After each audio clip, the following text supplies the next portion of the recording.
I'd really encourage people to look at the origins of the poppy, the white poppy, and the Peace Pledge Union, and to understand the history of the women who started this movement, and to remember that they were seeking to honor their dead by extending the recognition of all casualties of war, the ongoing suffering in the aftermath of war on the part of veterans as well as civilians. So it's a comprehensive and a complex grief that we're really wishing to uphold today. So they decided that they wanted something that stood more for peace rather than for what they were seeing as the glorification of aggression. I heard that phrase used repeatedly through the ceremonies today, sacrificing for freedom. And here our freedom to speak for peace. And in fact, the word was never spoken in the entire half-hour ceremony that I was here for.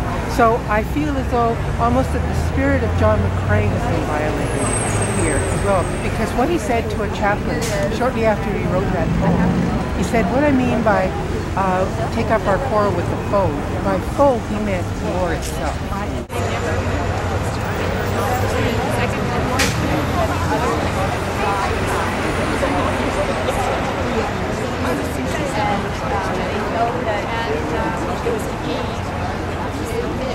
I will not stand in your way. I am simply making a request. I think we are choosing not to follow your request. Thank you very much. We are respectfully hearing your request.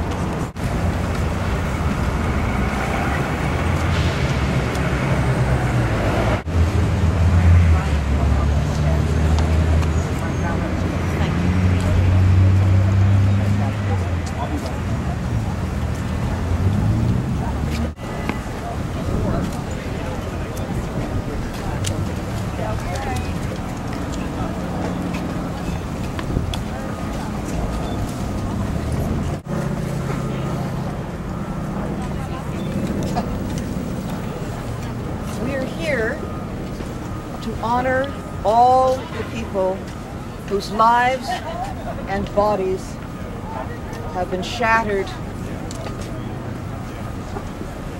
and destroyed by war. We honor the memory of all those we have lost.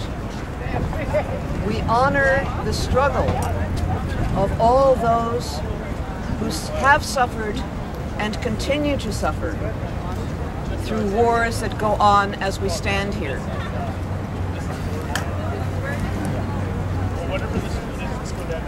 The way to honor those people is to stand for peace, is to insist to our leaders that they must have, on our behalf, the courage to refuse to easily slip into war by preparing for war. We must prepare for peace. We must teach our children how to prepare for peace. We must insist that our leaders prepare for peace in honor of those who have suffered and died.